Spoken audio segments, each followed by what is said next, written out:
this is, this is Ashtaka means octet. 8 verses called Ashtaka always. We have Panchakam. What is an example of a Panchakam? Sadhana Panchakam. One more recent Panchakam. Panchadashi also has Panchakam, but it's not a Panchakam. It has the word Pancha in it, yes. And a recent Panchakam. Hint, hint, hint. Manisha Panchakam, very good. Sadhana Panchakam, very nice. Then another example of an Ashtakam that we have encountered in the tradition. Anything that we have seen of 8 verses? Lakshmi Ashtakam is there, but they have not studied it. Yeah. Lakshmi Ashtakam is there. Dakshina Murti Ashtakam. We have not studied, but you know that it has 8 verses. So, there are Ashtakams, Panchakams, These are all in the tradition. There are certain ways of writing. And 8 is a very favorite number because it's long enough to say whatever you want. And, it's handleable. 5 is an auspicious number. 5 elements, 5 everything. So 8 is good. And sometimes you just have one. Eka Shloki. Adi Shankara wrote one verse that takes a lifetime to master. That's a different question altogether. But Eka Shloki, means all in one verse he gave the message of the ultimate truth of the self in that. So like this we have an Ashtakam that we will be studying for the next 3 days, alongside Ayurveda. So we will be doing that. Om Sahana Vavatu Sahanau Bhunaktu Sahaviryam Karavavahai Tejasvinavadhitamastu ma vidvishavahai. Om Shanti Shanti. So this is what we call a Labor Day weekend retreat, and a retreat without labor, and something which we can enjoy. And it's only half a day, so that the rest of the time you can have to attend to whatever is needed. Sometimes we have all day for 3 days or 4 days. It's not like that. So we have some time. But it is nonetheless, we will be studying as much as we do in other times because we have classes every day. And 3 classes, I think, every day. And so the idea for the retreat, as I have always said, is whether you're taking it in person or online, is to give ourselves the opportunity to not be rushed, to come out of that mold of the everyday. The everyday mold is, what is that? Chatter. Yeah.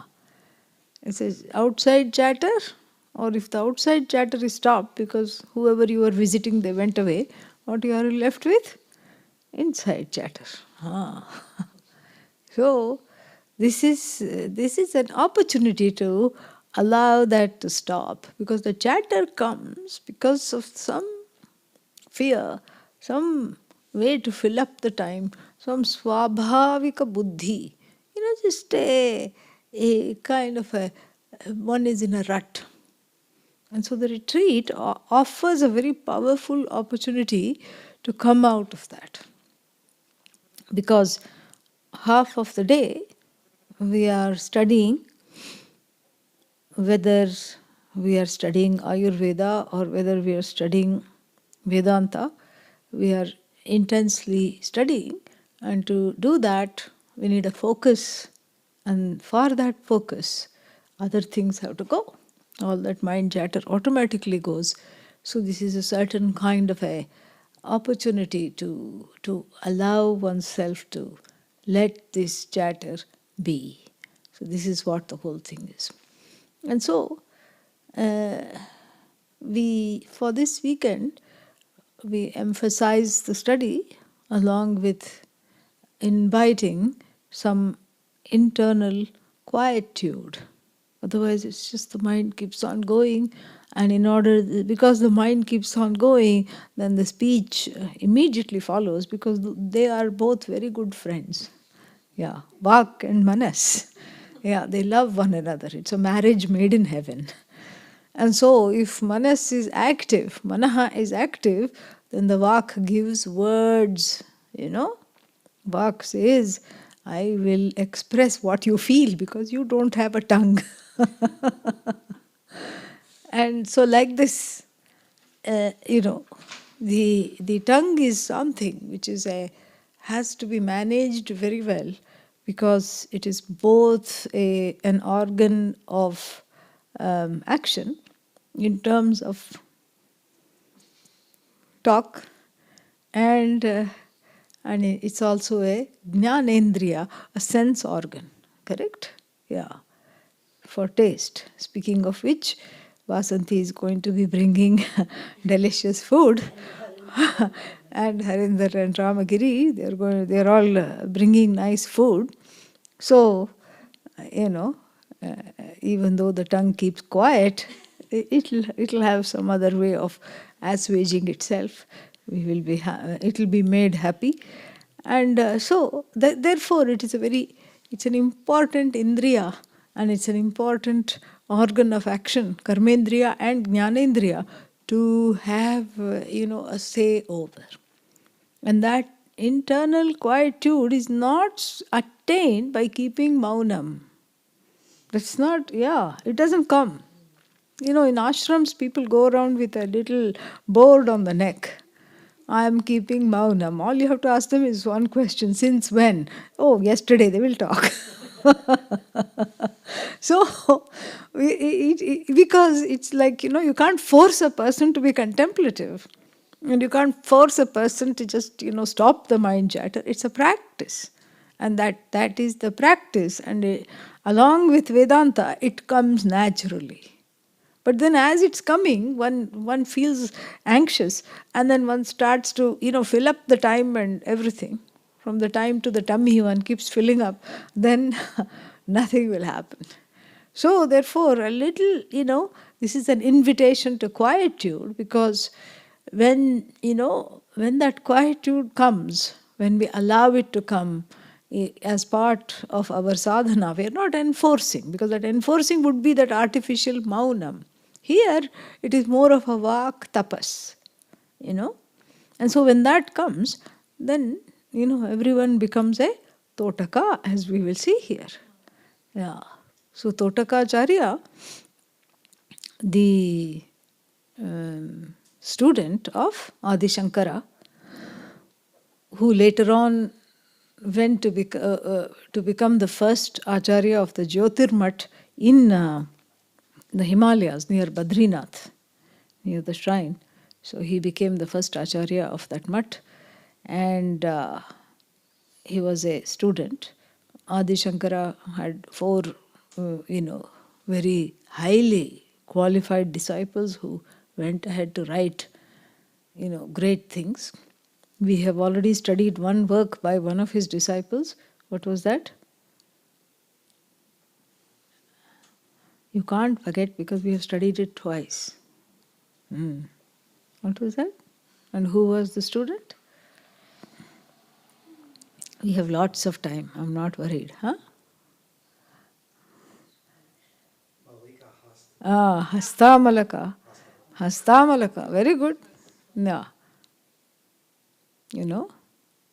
And the one in who, it's like having a gooseberry, drop in the palm of your hand. He had the knowledge all like that. And all Adi Shankara had to do was ask him a question, who are you, where are you from? And he just burst into Vedanta. And then there was Sureshwara, whose previous name was Mandana Mishra, who was an expert in Karma Kanda in the first portion of the Veda, all the rituals, everything he knew. He and his wife was also a great scholar. All of them were just so scholarly and wonderful. And he was elder. And then we had Padmapada, whose Shraddha was so much that he was on the other side of the bank of the river. And Adi Shankara said, bring me that manuscript. And he just ran across this deep alligator-infested river without even thinking about it, just because his guru called. And of course, Bhagavan intervened, and wherever he put his foot, a lotus arose, a lily pad arose, and lotus Padma and Pada. That's why his foot was protected by so many lotuses, and that's why he got the name Padmapada. And then we have Totaka. Totaka is actually not a name. It's the meter in which this and another work that Totaka wrote called Shrutisar Samudharana. It is composed in the Totaka meter. So since he became an expert in Totaka meter, he was called Totaka. Things were very simple back then, you know. Yeah, Padmapada, Totaka, like this. So these four disciples, you know, in those days they didn't have 3-year course, they didn't have ashrams, they didn't have anything. You just, you know, packed up. It was easy to pack up because all you had was your clothes and a few vessels perhaps, and then you just followed the teacher, and then you just found a nice river and some kind of beautiful scenery. You sat down there and stayed for a few days, few months, whatever it was, studied. And then when winter came, like the birds, you migrated south. And then summer came, you went up north. It was very, you know, different kind of a life. So you just went on going with the teacher, and you studied with the teacher for as long as it took to gain the knowledge.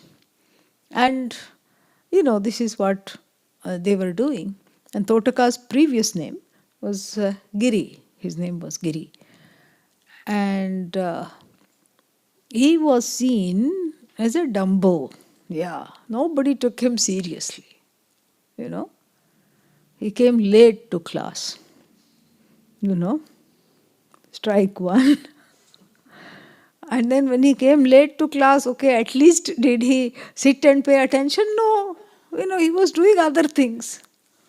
You know, if he was a modern Giri, perhaps he would have talked on the phone or sent two messages on the phone.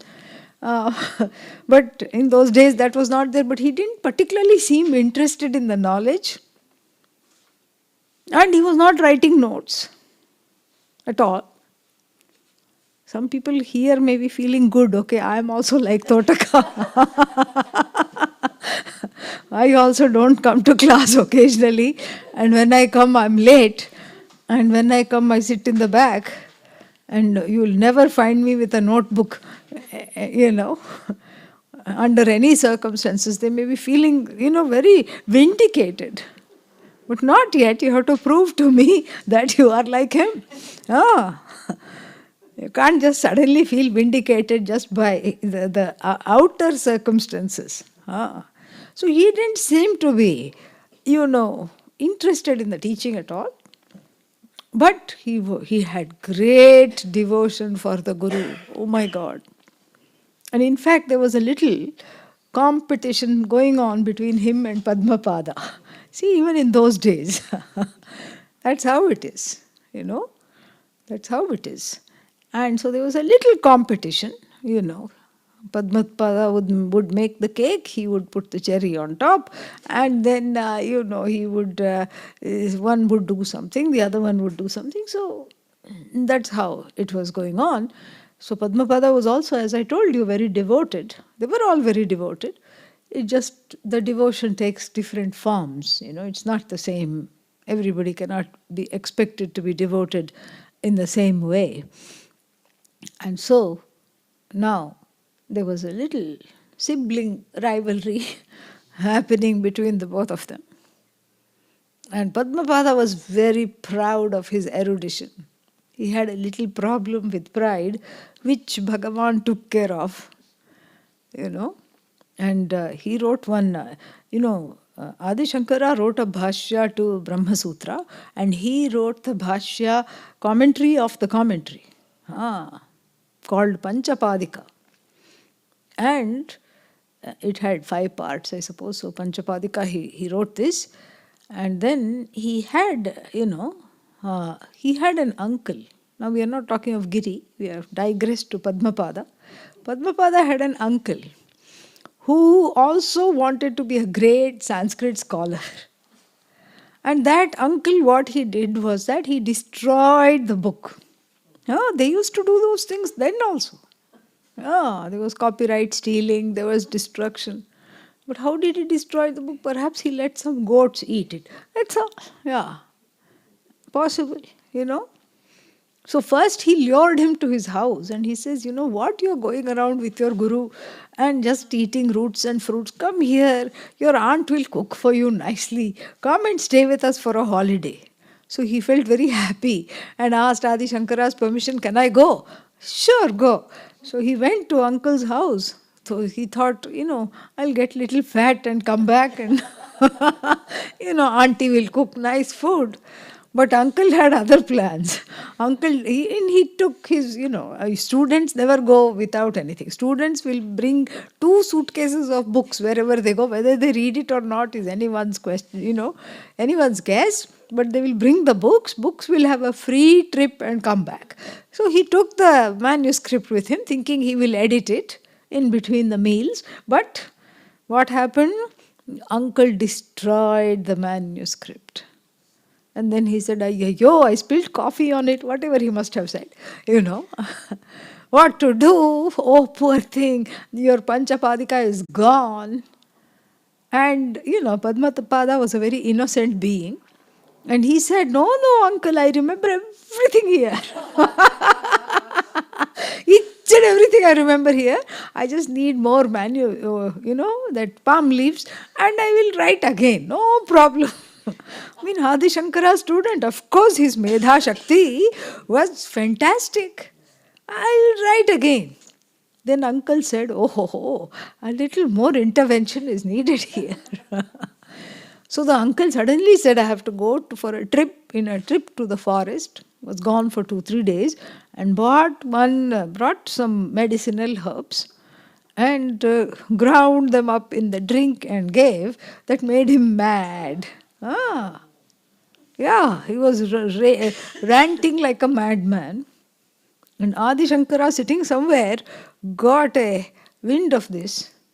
And somebody also came and told him, you better rescue your student. So he had him called back and he came back as a unmatta madman.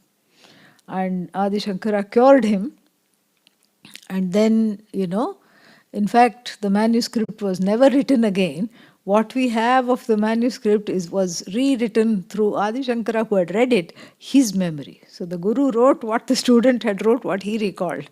That is what is there. So you see, sometimes, unfortunate story. But the story also is that he was, very happy with his own erudition. And as a result, he would bully our protagonist here, poor Giri. He would bully him every day, and he would be the leader of the pack that bullied him and set other people also off. Look, again he's late to class. And then, Adi Shankara is perhaps teaching Adhyasa Bhashya, which is very, very advanced, teaching in the Brahma Sutra, the opening commentary of the Brahma Sutra, and they would all look at him and smirk and laugh. I don't think he's getting anything. And then, but Adi Shankara never said a word about him. never chided him in public, nothing. And always he was doing seva. He was washing the teacher's clothes, washing the vessels, doing everything for the teacher. Shraddha was there, bhakti was there. Only thing, the intelligence apparently was not there. And then, uh, one day he was washing the clothes by the river and the class was about to start. He's still washing, he's not coming because little slow and everything was late. And so and the students said, "Oh Master, Guru, let us chant the Shanti mantra. Om Sahana Bhavatu, let us chant." Adi Shankara stops and he says, "We will wait for Giri." And you know what Padmapada said? Padmapada said, he pointed to a wall behind the teacher and said, "Teaching Giri is just like teaching that wall." He told that. And so perhaps Adi Shankara thought something has to be done here. And it is said that he blessed Giri with all his knowledge. And Giri had the habit of humming by the river. Something he was, some other ashtakam perhaps he was chanting. And he came out of the water chanting this. And everybody was spellbound because it is not a simple meter. To write in Totaka meter is not easy because two short syllables and then one long syllable and like that. Vidita khila shastra sudha jaladhe. You see how it is? Yeah. And it is very much, even though we say that a song should be sung and a chant should be chanted. A chant should not be sung, And generally we don't sing the chants. It has to be chanted. Dharma kshetre kurukshetre samaveta yutsavaha. It's a chant.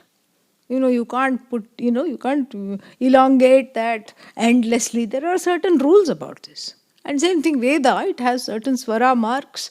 And unless you are talking about Sama Veda, it is not generally sung. It is chanted. Namaste Rudramanyava Uto Taisha Ve Namaha. And you can't go, you can't go like that. You have to stop. A chant is chanted, a song is sung, and so there are certain the conventions about what to do. But this one is kind of irresistible. So many tunes, have been put on this. And Pujya Swamiji himself could not resist singing it. Sometimes he would just sing it. And so this is what came out of him. And it fulfills two purposes. One is it's a eulogy of the Guru, so we get to know of the greatness and the grandeur of Adi Shankara and all that he knew and all that he was, because we don't know from, we only know about Adi Shankara through such writings. And then the second purpose it does is it talks about what the nature of the knowledge is.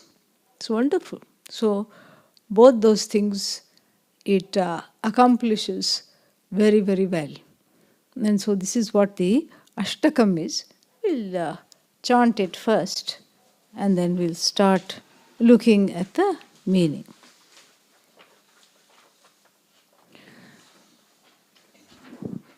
Viditākhila shastra sudha jaladhe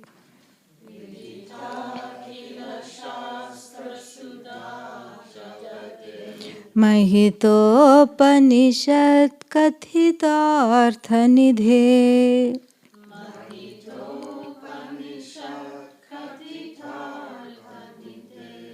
Mahitopanishad kathitartha nidhe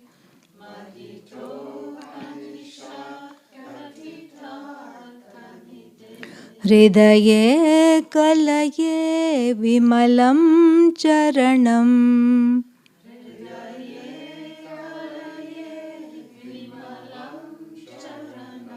भव शंकर देशिक मे शरणम्।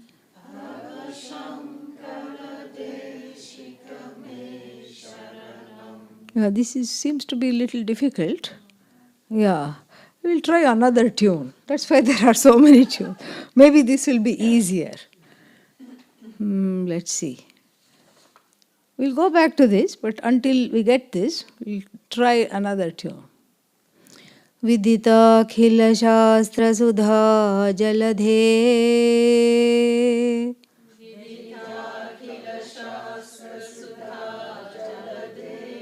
महितोपनिषत् कथितार्थनिधे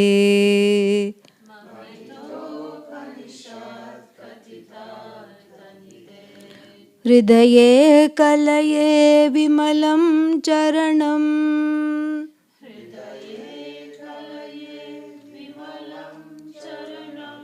भव शंकर देशिक मे शरणम्।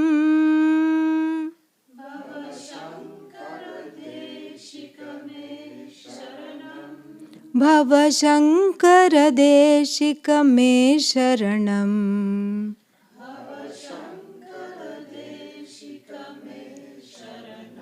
Is this better? Okay. All right. So we'll do this for a few times and then we'll see. विदिताखिल शास्त्र सुधा जलधे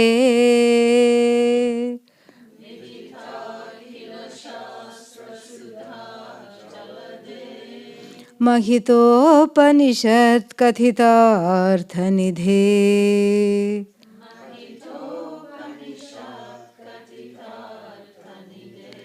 हृदये कलये विमलं चरणम्।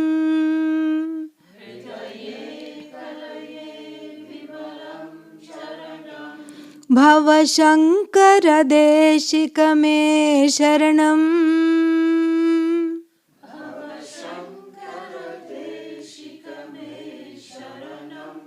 भव शंकर देशिक मे शरणम्।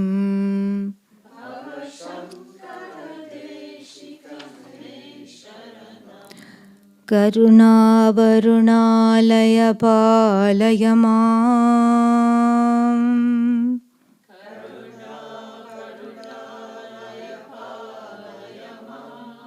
Not mum. That is your mother, okay? Yeah. So here, mom. Yeah, not mum. Okay? Yeah. Now everybody said mum. Yeah. करुणावरुणालय पालय माम्।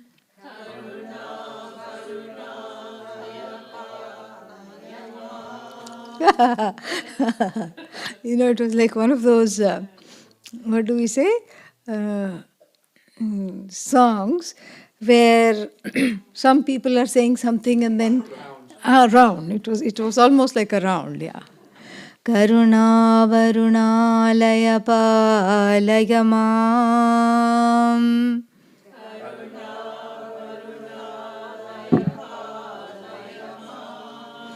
भवसागर दुःखविदून हृदम्।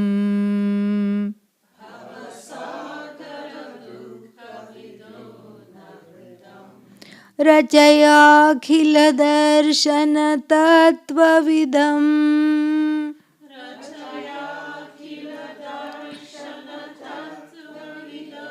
भव शंकर देशिक मे शरणम्।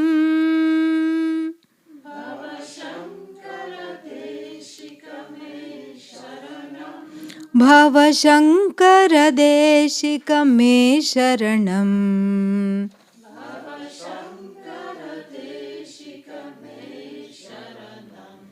भवता जनता सुखिता भविता।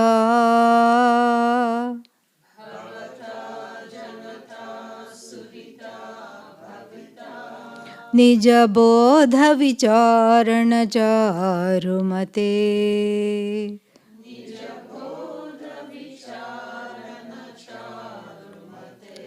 कलयेश्वर जीव विवेकविदम्। कलयेश्वर जीव विवेकविदं भवशङ्कर देशिक मे शरणम्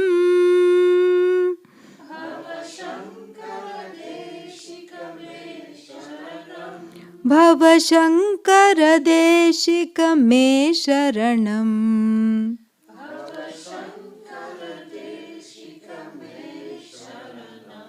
भव एव भवानिति मे नितराम्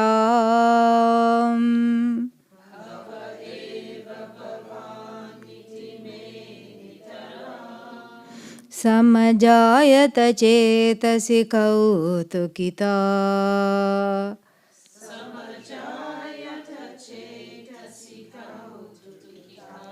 मम वारय मोहमहाजलधिम्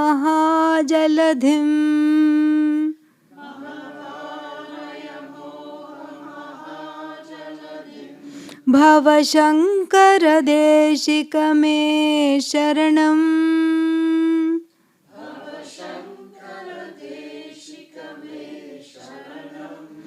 भवशङ्कर देशिक मे शरणम्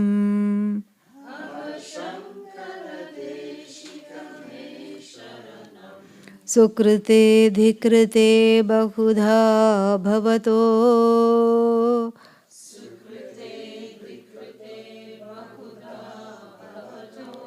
भविता समदर्शनलालसता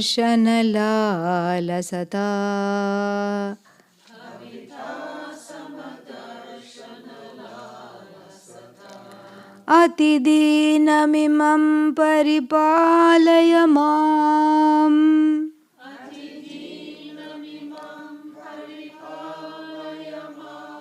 भवशङ्कर देशिक मे शरणम्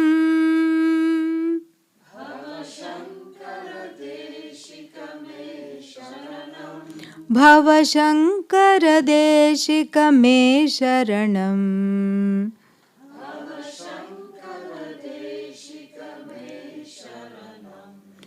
जगतीमवितुं कलिता कृतयो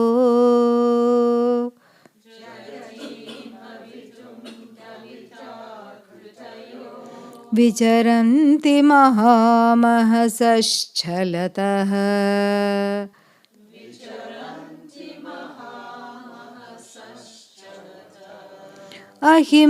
अहिमांशुरिवात्र विभासि गुरो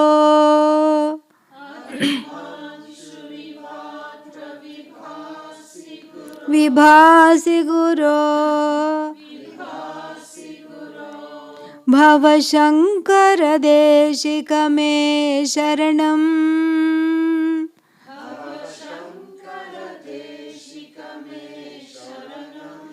भवशङ्कर देशिक मे शरणम्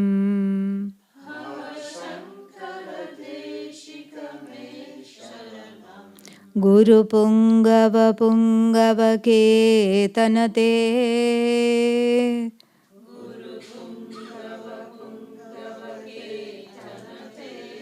समतां मयतां नहि कोऽपि सुधीः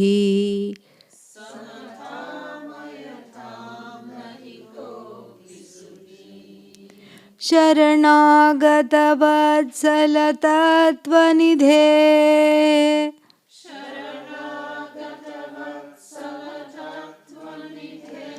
भवशङ्कर देशिक मे शरणम्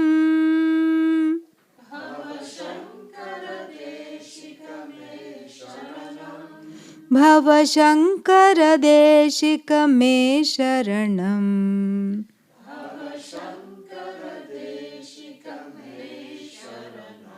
विदितान मया विशदैककला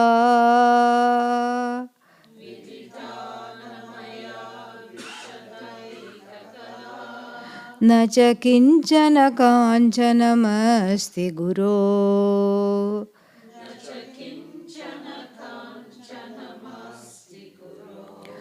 द्रुतमेव विधेहि कृपां सहजाम्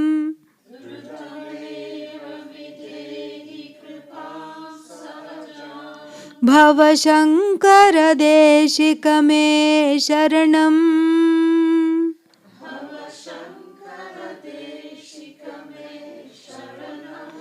भवशङ्करदेशिकमे शरणम्.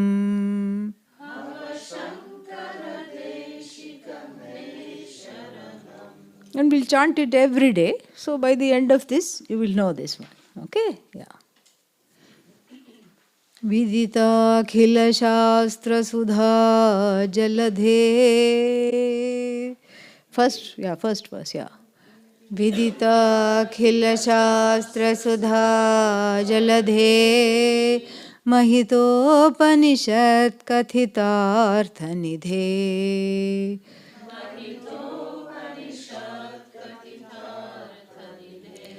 हृदये कलये विमलं चरणम्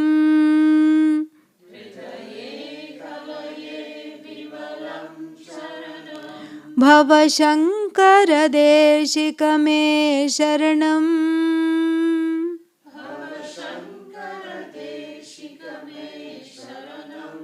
भवशङ्करदेशिकमे शरणम्.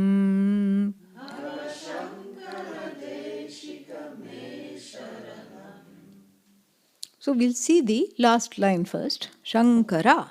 Sham means a blessing. Yeah. Mangalam. Sham is equal to Mangalam. How do we know this? Shanno mitra sham varunaha. Shanno bhavatvaryama. Shanna indra brihaspatihi. Shanno vishnururukramaha. This is a Shanti mantra. Sham. And Sham means it's a blessing. Shanno Mitra, from the sun, may there be Naha for us a blessing. May the sun bless us. How will the sun bless? By rising every day, by being there, by not becoming a red dwarf in our lifetimes. Or a blue dwarf, which is worse than a red dwarf. Not enough light. Not life. Life cannot thrive. So, please give Sham to us. Please bless us with the light, the heat, that which, heat means energy.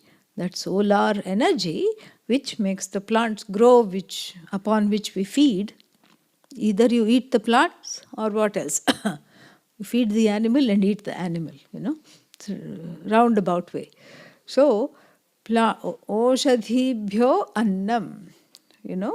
The source of food is light, and the source of, the food is plants. That is what it is. Because plants have the way of being able to transform that sunlight. So, Sham means, may you bless us in all these ways.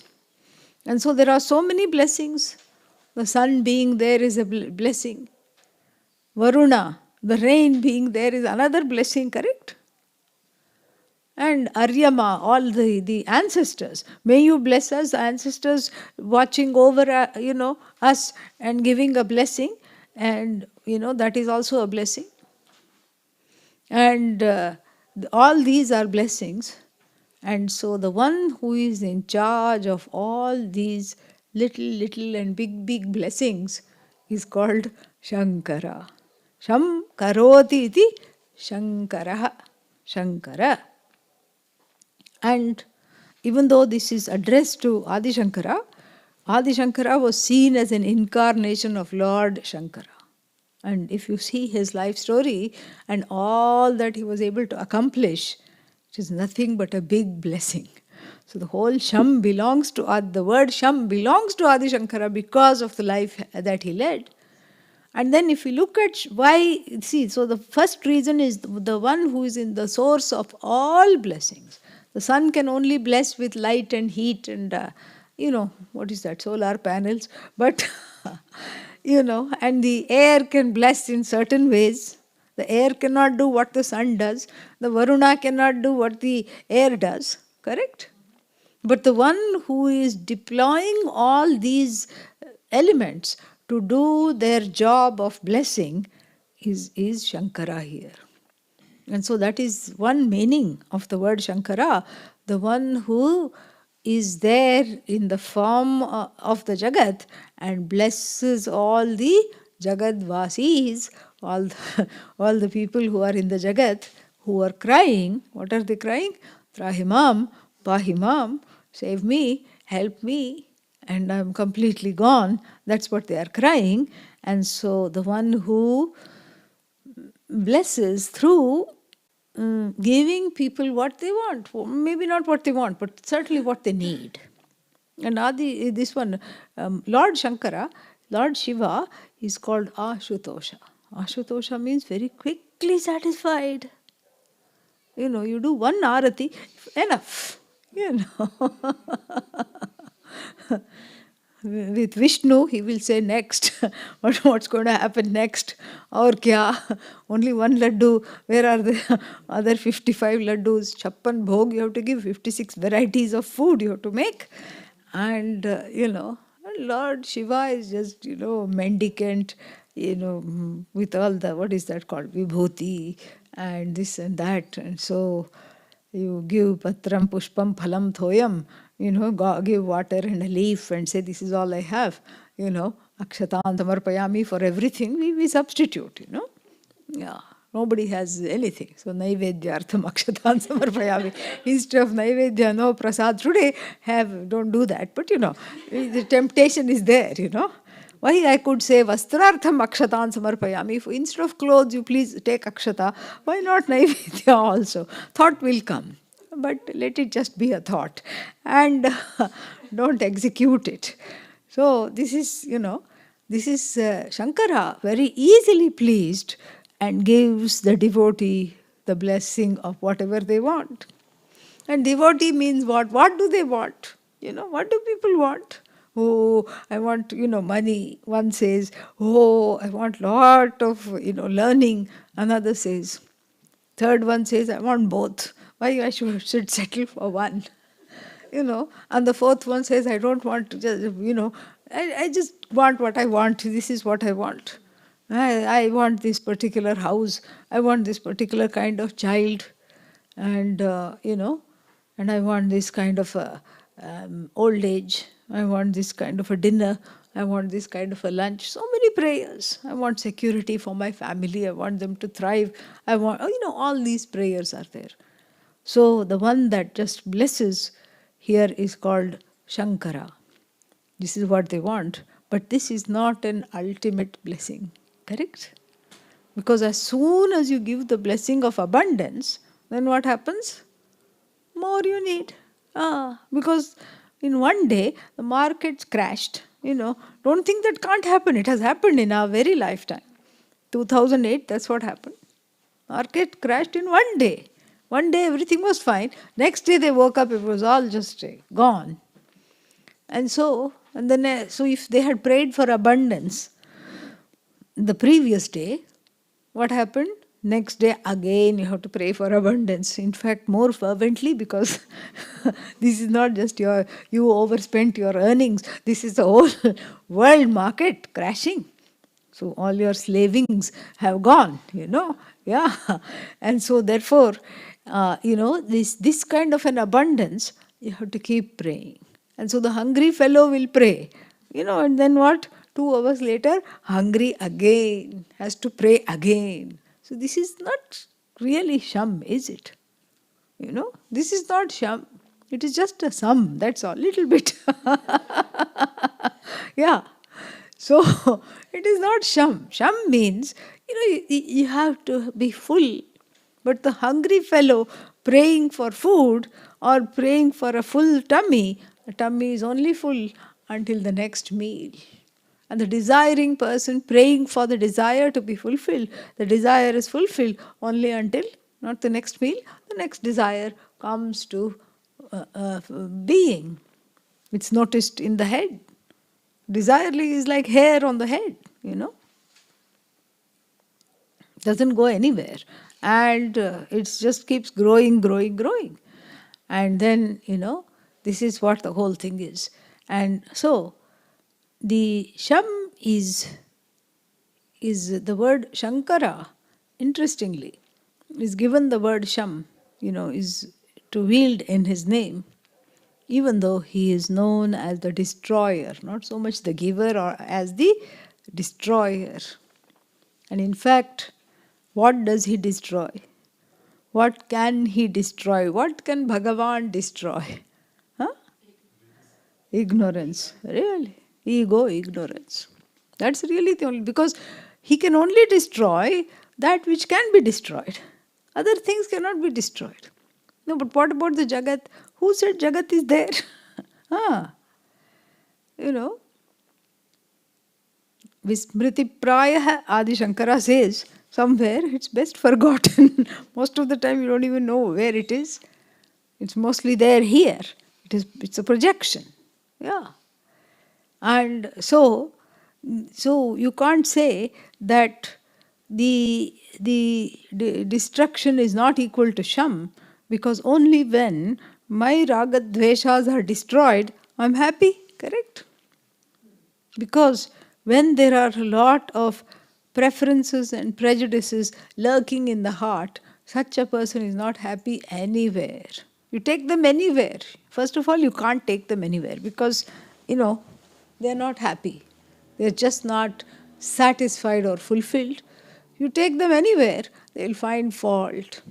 This is not okay. How was the food? It was not too good. It was not nice. Then how was the outing? That was also not okay. It rained. And then how was the bed? Was it comfortable? No, it must have had a pea somewhere, under the mattress. So like this, everything becomes a source of displeasure. Why?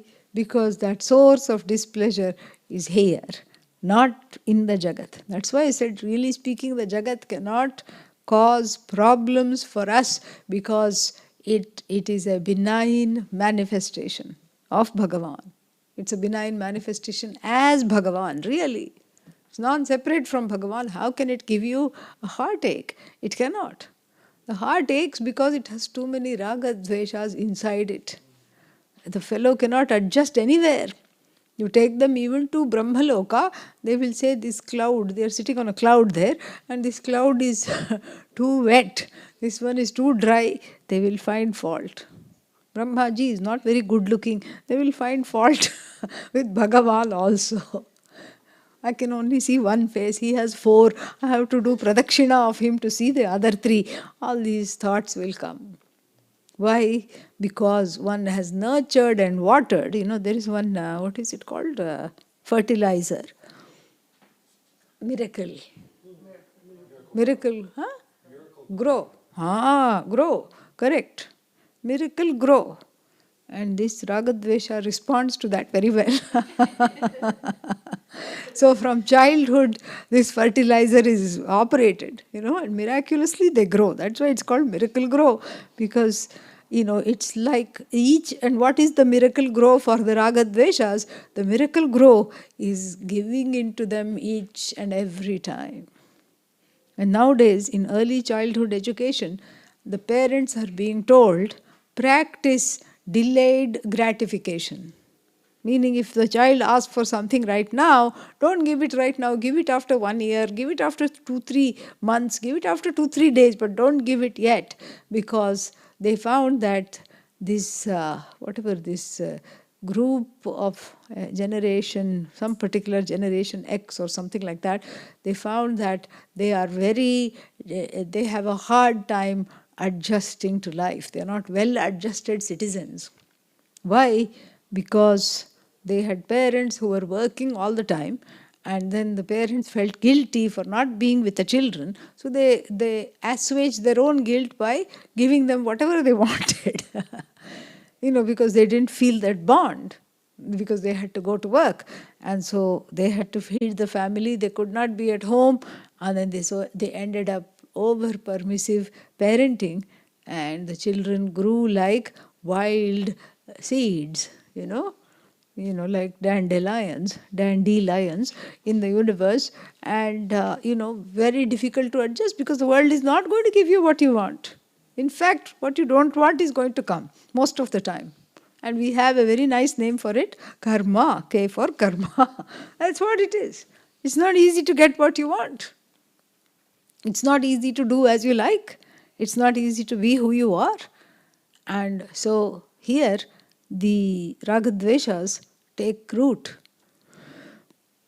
The more we indulge them, the greater their root, they grow tap roots, long, all kinds of roots, adventitious roots that go like this, tap roots that go down, roots that come from, like the banyan tree roots that come from the top and then take root.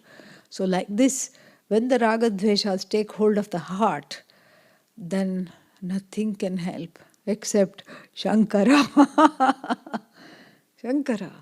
And this is what he blesses by destroying this thick foliage, this jungle of ragadveshas, behind which Bhagavan is sitting. And the person is crying, "Where are you? Darshana kab doge?" Why aren't you giving darshan? Why are you troubling me like this? Bhagavan is right there, hidden by the eclipse of self-ignorance, which is manifesting as raga and dvesha. This is what the whole thing is, nothing but this. The whole thing is like that. And therefore, the ragadveshas have to be destroyed.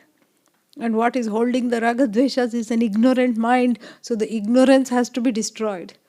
And ignorance cannot be destroyed without Bhagavan's grace, as we have seen in Viveka Chudamani. Durlabham trayame vaitat daivanugraha hetukam mumukshutvam manushyatvam mumukshutvam mahapurusha samshrayaha. So, the three things are very difficult to gain. Durlabham. Three things are very difficult to gain. What are they? We only know M and M here. Correct? We have now in ancient India M and M and M. Three things that start with M, which are equally delicious and wonderful. What is the first M? Human birth. Because this knowledge is not for donkeys. Correct? This donkey, even if you forcibly bring and make it sit here, after 2 minutes it will look for grass and anything edible. If nothing is edible, it will start eating the couch and the cushions in the room. That's what it will do. Donkey, goat, they'll eat whatever it is. They are sarvabhakshakas. They are omnivores. They'll not be interested in sitting. And like this, it is for the human mind that this knowledge is made. That freedom from self-ignorance is needed only when the mind can discern its effects, and the effects of this is just a sense of bondage centered on the self. And when the mind and when the person feels constricted, then they can do something about it. But the dog, the cat, in a way it's a blessing. That's why they are called muktaha. They don't need this knowledge. You don't have to go to the dog and say, Tattvamasi, you are the whole. It doesn't need it. It doesn't need it at all, because it doesn't think I'm not good looking. I haven't made anything of my life. I have not even composed a doggerel, and I am just a useless thing. It doesn't think like that. It's happy being what it is. Every day I'm doing the same thing. I'm just wagging the tail all the time. How boring, I have to go to the beautician and get the tail to not wag. No such thing. Because I want to stand out and be a non-tail wagging dog. No such pressure. Otherwise, if the dogs had, that kind of a self-judgment, then, that poodle and those, not a single poodle will go for a walk, I tell you. They'll say, what have you done? You have pruned me like a tree. I'm not going. I'm not going for a walk. It will just sit there at the door. No, but it goes. Poor thing, it goes. And sometimes they do all kinds of things. I saw one specimen on my walk. and it had two pink ribbons here. I don't know which dog, some yippy type. Yap, yap, yap. It was doing two pink ribbons here and a matching sweater for the owner and the matching sweater for the dog and a little scarf coming down. I don't know, it was such a small dog, so many things it was wearing. And it did not say, it was not outraged. I'm not coming dressed like you. I don't want to be dressed like you. I am my own dog. I don't want to be dressed like you. No. That shows that there is not that grip of that self-judgment, that pressure to excel, that pressure to want the best all the time. And the best is, of course, moksha. There is nothing other than that. But not knowing that, we keep thinking of the best in terms of finite terms. This must be the best. No, no, that's also not the best. Okay, next must be the best. Oh, that's also gone. So anything that I am attracted to is not the best. Because as soon as I achieve it, the bar is on another place. We don't have what is called alam buddhi. What is alam buddhi? Enough. The ability to say enough. Why? It's because I don't know my own glory. I don't know the Atma's glory is all, limitless, whole, without needing to have this pressure. I can live in this life and I can be a very fulfilled, satisfied person. This I don't know. And I'm already what I want to be, and I'm just obstructed from that by my own fears and desires. I don't know. That is why Shankara is needed. Sham karoti. How does Shankara do the sham? By destroying ignorance. So, Manushyatvam, you need a human body. And then what? Being a human being is not enough. If one has prakrita buddhi means animal-like. You go around. No? So, what is the next M? Mumukshutvam, the desire to be free. Moksho me bhuyaditi ichha mumukshutvam. May there be freedom for me from this tyrannical self-judgment, self-criticism, always wanting to get ahead, always wanting to hoard and amass things. May there be freedom from this desiring altogether. That is mumukshutvam. And for which reason? What do I need for that? Mahapurusha samshraya. I need a guru. I need a teacher. And that Mahapurusha here also is, here two M's are there. The one who has given mumukshutva, and this is all Daivanugraha hetukam. So this is because of Bhagavan's grace, Bhagavan Shankara's grace. Adi Shankara is there, the guru of Totaka. And so Totaka calls him He Shankara, vocative. The whole thing is in vocative case.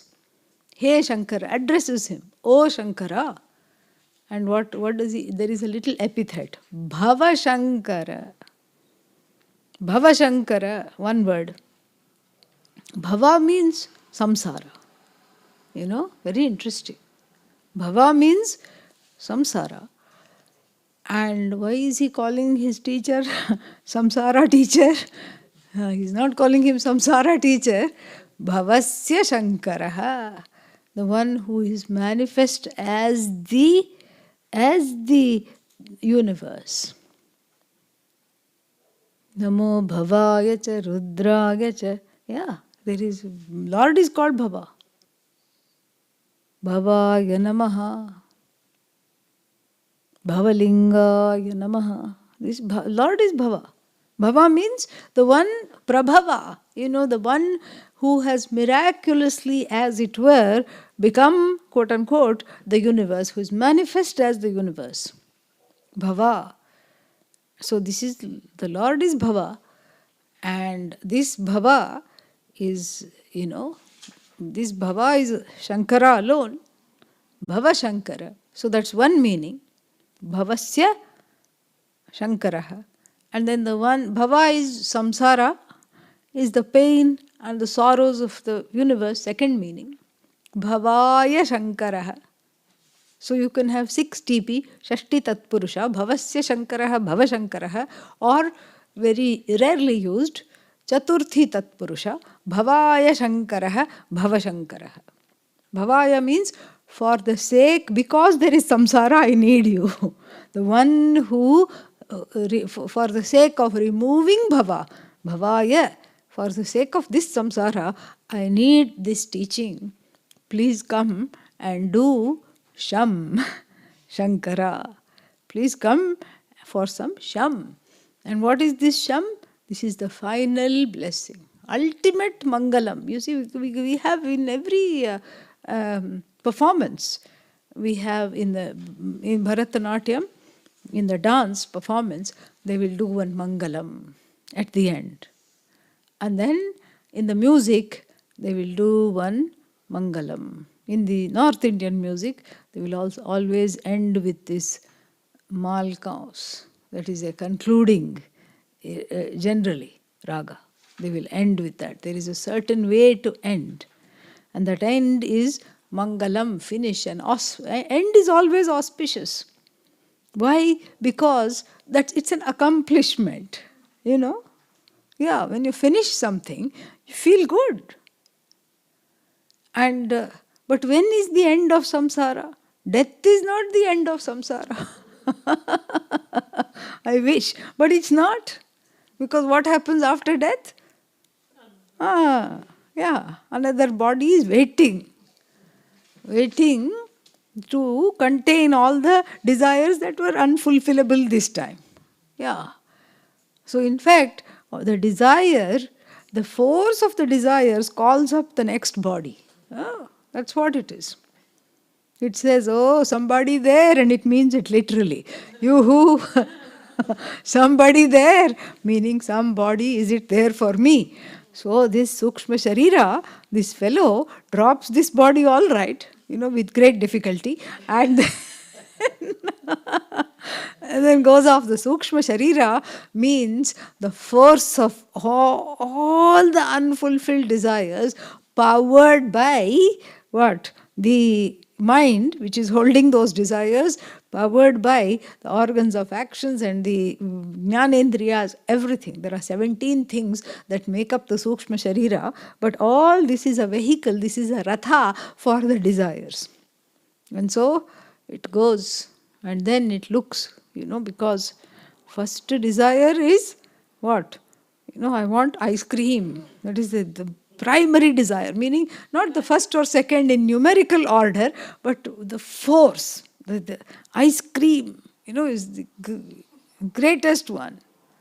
And then what? So then it looks for the body, and ice cream desire cannot incarnate in a lactose intolerant body. That makes no sense. Bhagavan is not cruel. Bhagavan allows this to take place. So, unless there is some other karma going on, which is possible. But generally speaking, ice cream desire means you have to be inside the ice cream all the time. Inside this milk, you just have to be bathing in milk. Then what to do? Listeria. Yeah. What is listeria? It's a particular bacteria that lives in milk. Yeah. Or you are reborn as a yogurt culture. Yeah. Frozen yogurt. Yeah. Acidophilus. That's your middle name. They born as a yogurt culture. Why? Because loved milk, wanted frozen yogurt, wanted ice cream all the time, or a listeria bacteria. Because, bacterium, rather we are talking singular now. Why? Because your karma is to exhaust other people's karma. Because when people eat the ice cream tainted with listeria, they have to spend 5 days in the bathroom. Finished. Nothing. You can't come out. So like this, the force of the desire takes you to the next body. That's why the person who has departed first says, anybody there? Meaning, is there a body for me? And so, death is not Mangalam. That's why nobody says death is Mangalam unless the person was a dictator. Okay, Mangalam gone from the universe. Hitler died, Mangalam. No. But, unless that kind of a situation. You don't say death is mangalam, death is amangalam, because you know what is going to happen to this trajectory of this person who was always wanting this, that, or the other. And they are going to craft another body. They're going to beg for the body. Bhagavan is going to oblige, and vapas aega kshine punye martyalokam vishanti eva. They will come back. And so, where is the mangalam in that? Where is the mangalam? And fulfillment of desire is not mangalam, it is amangalam, because as soon as it is not, it is also not sham, because as soon as you fulfill the desire, you want something else. So what is that thing gaining which you don't want anything else? That is the auspicious end. That is Sham, that is Mangalam. That is why Shankara, Adi Shankara is called Shankara, because his teaching he gave Sham. Yes. And which did Upashamana to the Bhavanala, which is the fire or the inferno of samsara, he was like the fireman who extinguished the fire of samsara.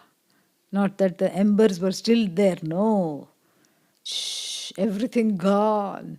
Sham, the fires of samsara are gone through the soothing knowledge, through the soothing rain shower of this knowledge, like a thunder shower on a hot day, like this, like the person burning with desire submits to the teacher and then is awarded this cool shower. And so therefore what? He Shankara, He Bhava Shankara. You see why Bhava Shankara? And then one more. Deshika. Deshika, dish, to teach. Deshika means teacher. There is teachers and teachers, but it's not just teacher of mathematics or calculus or something like some difficult subject, no. Teacher of what? Bhava. The one who teaches about samsara, makes the murky waters of samsara disappear in front of your eyes, because the reason you are seeing the alligators is because of the vision problem. Yeah. So the vision is, the vision is the cataract of ignorance is removed. It's not that samsara is made to disappear. The cataract of ignorance is removed, as the Guru Stotra says. What does it say? Ajnana timirandhasya jnananjana shalakaya chakshurun militam yena tasmai shri gurave namaha. Unto that Guru my namaskara. Must be in the ancient times they had some kind of an ointment, anjana, which removed the cataract. Timirandha means cataract. Jnananjana shalakaya. So with the ointment of knowledge, the cataract of ignorance was dismissed by whom? Unto that Guru my propitiation. So here also, Shankara has done Sham, Mangalam, by removing not the desires, by removing the wanting person. By interrogating the nature of the desiring person. That's enough. And that is what has dismissed samsara for me. He Deshika, the one who teaches this ultimate knowledge. Me Sharanam. Me Sharanam means you are my, me means mine. Sharanam, you are my refuge. Not like I have many refuges and right now you are one of them and then I'll go to another one. No. You have to say what? You are my only refuge. And you have to be careful because there is the word Sharanam in the second line and in the first line Charanam. Don't confuse them, even though they are Savarna, don't confuse them. Yeah. Ichu Yashanam Talu. So they don't confuse them because they are similar sounding. So Sharanam, refuge. Charanam, what? The place of refuge. Charane, Sharanam. Charanam means feet here. Okay? Yeah. That's enough for today. And then we will see. What time is the class tomorrow? 9:30. We will see. So we will do that.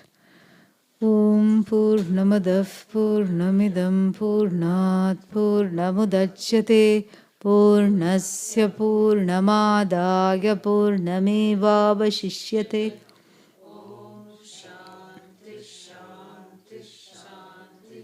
Harihi Om Shri Gurubhyo Namaha. Harihi Om. Any questions?